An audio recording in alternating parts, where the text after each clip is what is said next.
And welcome to this week's Artist on Art. Gosh, it's good to be back, folks. I've got a wonderful show lined up today.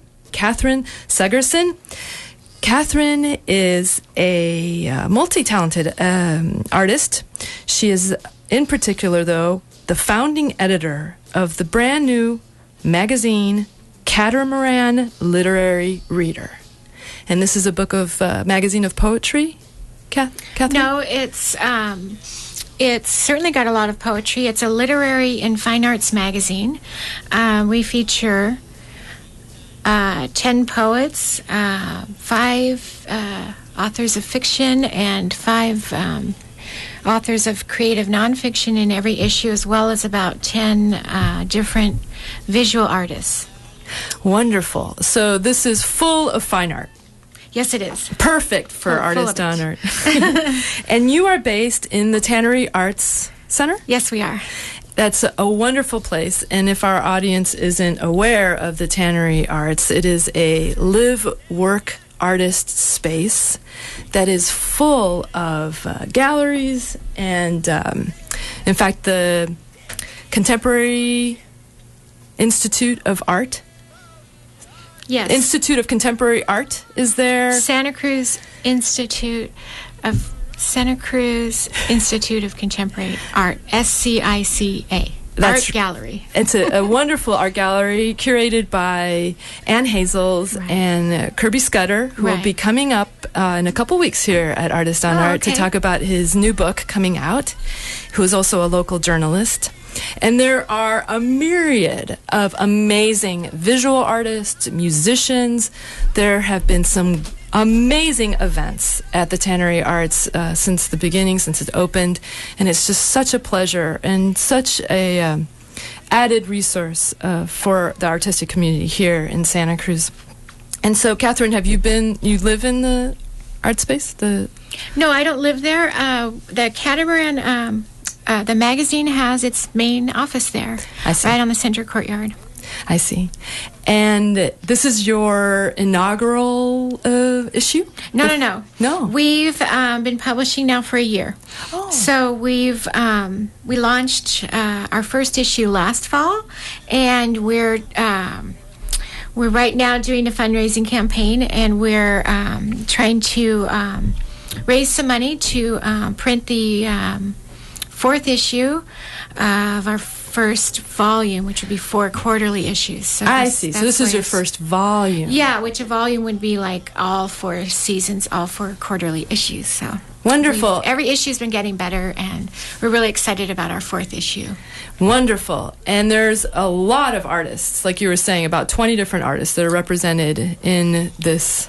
Yeah, every issue that we publish has at least 10 visual artists, 10, 12, 13 artists in the magazine. Wonderful. And so we have 12 artists for this next issue coming up.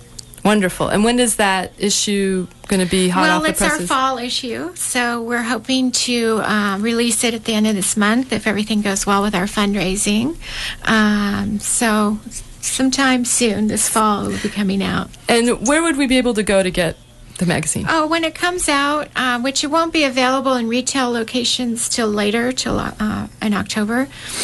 Bookshop Santa Cruz has been carrying it every issue for us on the top shelf right by the register.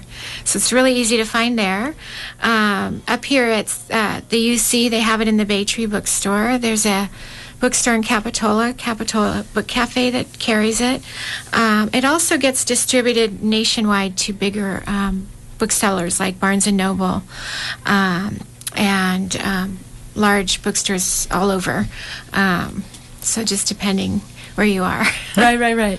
And you are doing fundraising, and part of your fundraising strategy is a Kickstarter campaign. Right.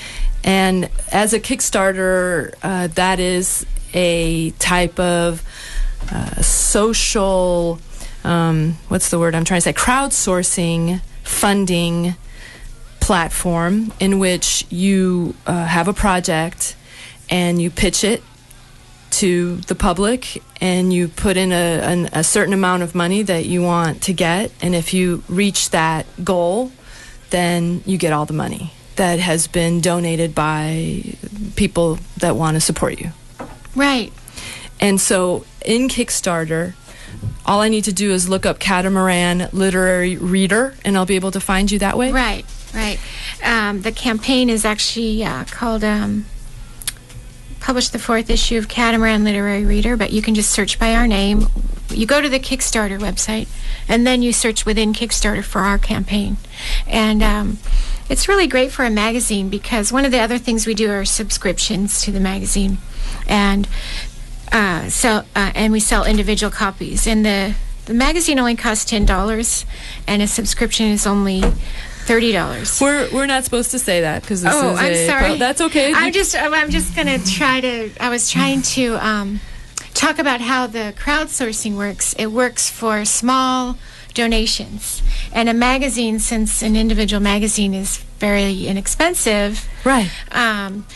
It's really a nice way to get a lot of small donations, because you can offer the type of rewards that people enjoy for small donations, which is a magazine. Exactly. So, it's perfect. That's why I was saying, right, the price of the magazine, because Kickstarter, it really works on the traction that you can get when you have a lot of small donations to reach a larger goal on fundraising. And so on ours, you can pledge. They call it a pledge because you don't have to pay anything until the whole campaign is ended and the goal is reached.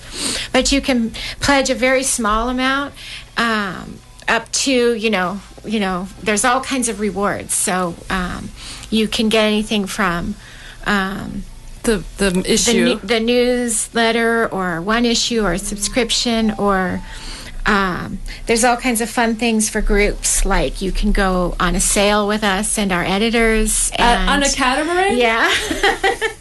And perfect. Like it's kind of geared toward like a company, or a small company, or a department, because it can take like 45 people, and so 5 of us will go with you. And so that would include you, the editor, yes, and possibly other artists? Other editors. Or, we could invite other contributors. But the idea is to set sail with us, literally and creatively, where we could talk about, the creative writing life and the content of the magazine, with people that might enjoy reading poetry, or might just enjoy being inspired by the creative process for their professional which you feel world. Very passionate about, don't you? I just read an interview with you, which was entitled "Environment, Arts, and the Sense of Freedom." Mm-hmm. And this was an interview with you, and you talk about how important poetry is, and the creative life. Right.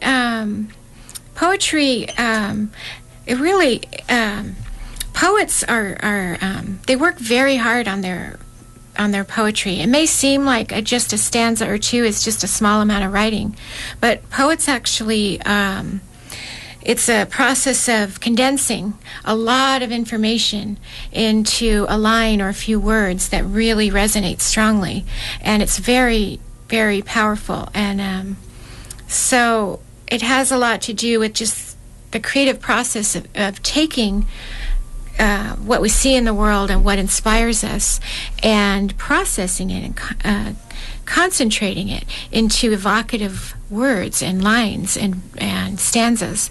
And that's also why it could be beneficial for people in business, or groups of people that are trying to do something creative in their life that may not necessarily be poetry or writing poetry, but might be involving the same type of creative process, where poets, they have a lot of empathy and a lot of connection, and because they're thinking so much about how to interpret our life, our emotions, our world.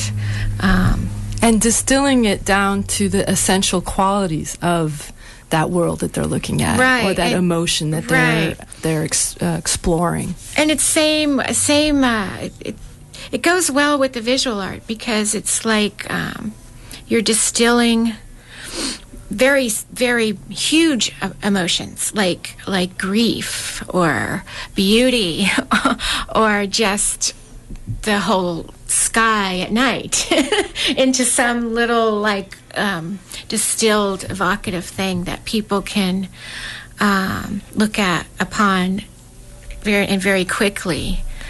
Get the gist. Get that. Yeah. Being enveloped in that. Right. Like I was, it's like warming yourself before a fire, or looking at, that whole big, beautiful field, but it's on your wall or on your page or something. Wonderful. So. You're listening to Catherine Segurson. She is talking about her literary magazine called The Catamaran Literary Reader.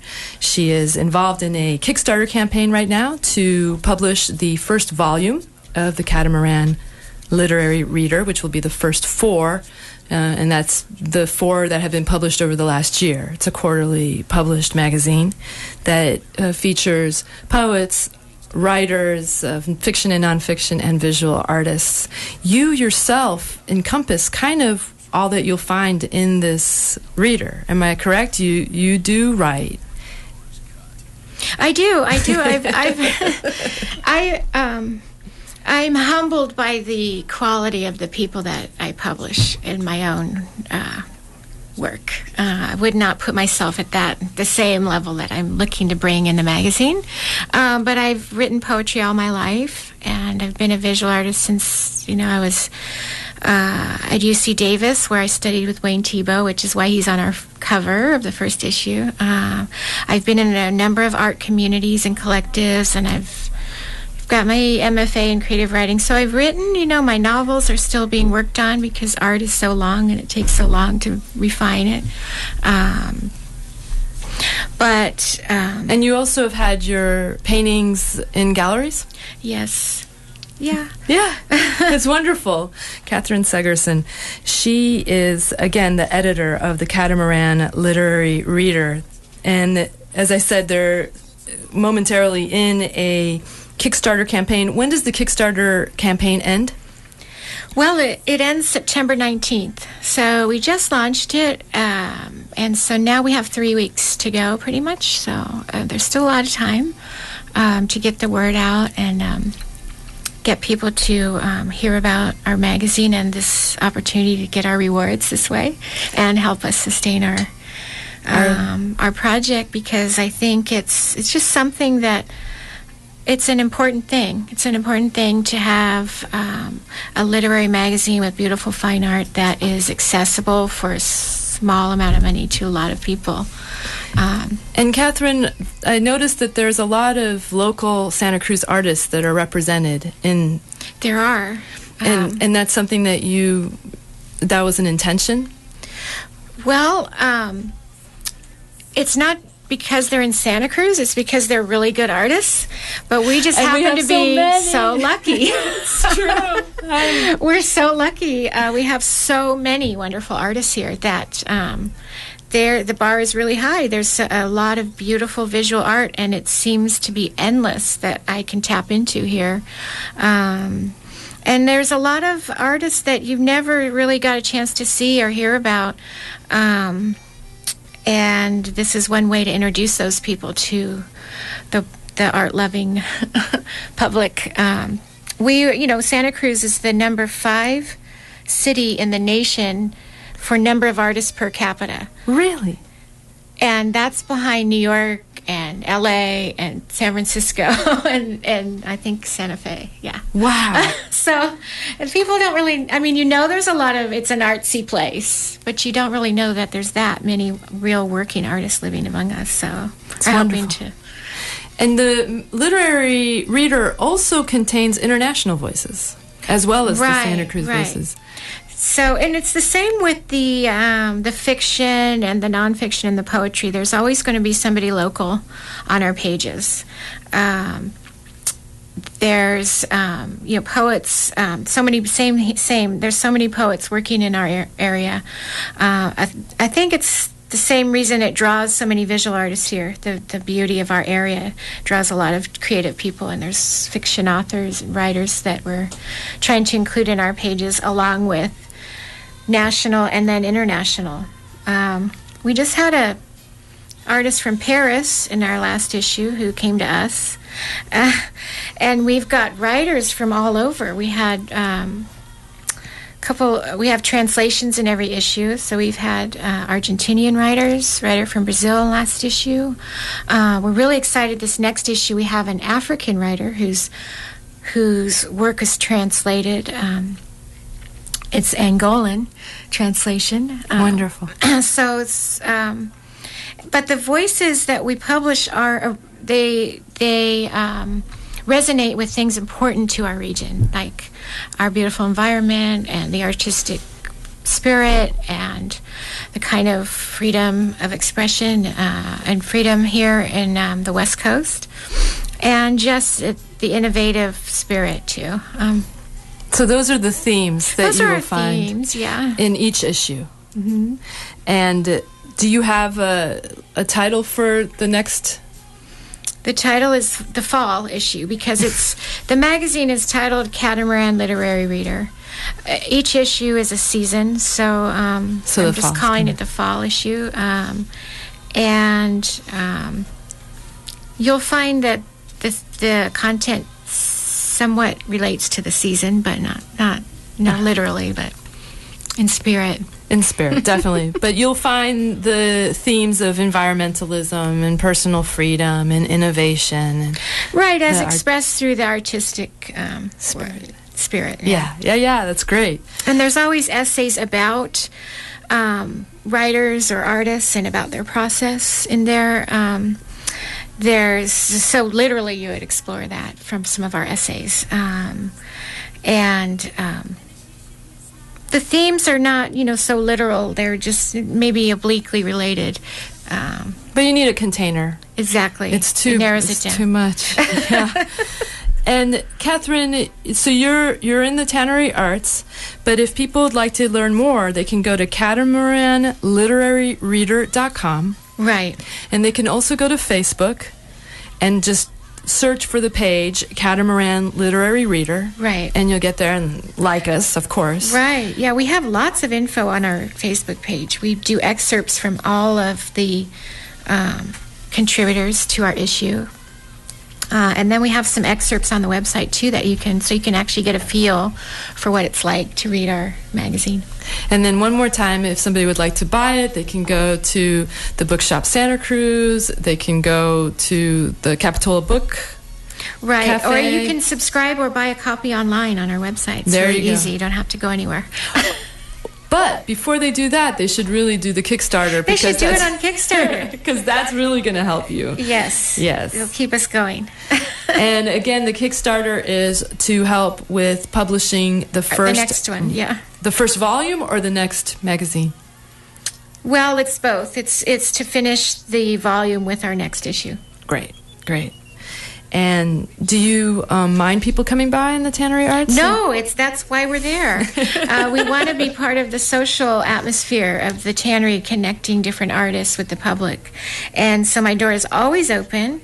You can come in and even just buy a magazine from us, or just see what it's like to come into the editor's little tiny world where we make the magazine. And we really enjoy talking to people that come in anytime. So, Catherine, where would I be able to find you in the Tannery Arts Center? The technical address is the 1050 building, studio number 113. But I usually just tell people it's across from the cafe, because that's pretty easy Rebecca's? To find. Yeah, it's the Rebecca's Cafe in the center courtyard. We're right on the center courtyard. And, Catherine, are you doing anything for First Friday? We're always open on First Friday. We have our magazines out. We have people for you to talk to. Next week is First Friday. It's not this Friday. I got confused. It's next Friday, yeah. But we'll be there to talk to you, and we'll have magazines, things to eat. The usual you can enjoy Friday, the music, yeah. First Friday fabulousness that we get to have here in Santa Cruz. How long have you been in the Tannery Arts Center? We've been there a little over a year. We started there March of 2012, so it has flown by. It's been so much fun. The First Friday events are fun, but what's really fun for me is getting to know all of the other people in the other studios and all the fabulous artists of all people. media. Mm-hmm. And Catherine, we're coming to an end of our show, but I just wanted to ask you if you can tell us what inspired you to make the Catamaran Literary Reader. Well, it's been something I've wanted to do all my life. It just happened to come together when they built the tannery and there was a space there in the center of all the arts. I just thought it would be the perfect time to actually finally do it and launch it. And I congratulate you for it. And I urge everyone to go to the CatamaranLiteraryReader.com or go to Kickstarter and look up Catamaran Literary Reader. You can also find all of the information along with the beautiful video of Catherine on ArtistOnArt.com. Catherine, thank you again so much for coming. I forgot I was on video. Oh, there you go. Show the pictures. Beautiful. They're beautiful. The cover art is truly amazing. I'm holding up the magazine for the audio people. Thank you so much. Thank you, Nadia. Have a great day.